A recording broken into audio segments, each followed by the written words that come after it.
अमरीकी नायब सदर जेडी वेंस ने ईरान में फ़ौज उतारने की मुखालिफत कर दी। कहा जौहरी तनाज़े के हल के लिए पायदार मुआहदा नागुज़ीर है। वेंस ने एक पॉडकास्ट में बदनाम ज़माना जेफरी एप्स्टेन के अमरीकी और इसराइली खुफिया इदारों के साथ रवाबित का भी एतराफ़ किया और कहा कि इसराइली हुकूमत के बाज़ अनासिर ने ईरान के साथ मुआहदा सबूताज करने की भरपूर मुहिम चलाई।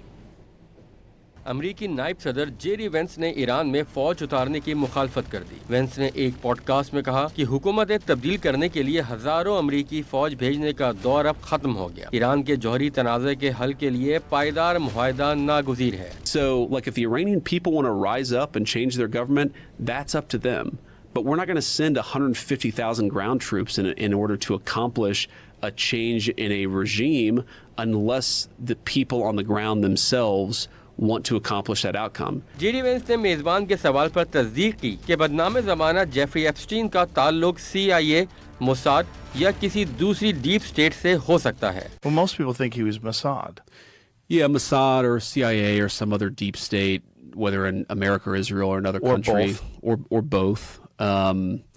Look, he clearly had connections to the highest levels of American intelligence. He clearly had connections to the highest levels of Israeli intelligence. JD Vance ने कहा कि वो ईरान के खिलाफ फौजी मुहिम के मामले पर दूसरों की निस्बत कम पुरजोश थे, लेकिन जब ट्रंप ने फैसला कर लिया तो उन्होंने उस पर अमल दरामद की हिमायत की। वाज़ेह किया कि अमेरिका की फौरी स्ट्रेटेजिक तरजीह आपनाए हुर्मुज़ को खुला रखना है।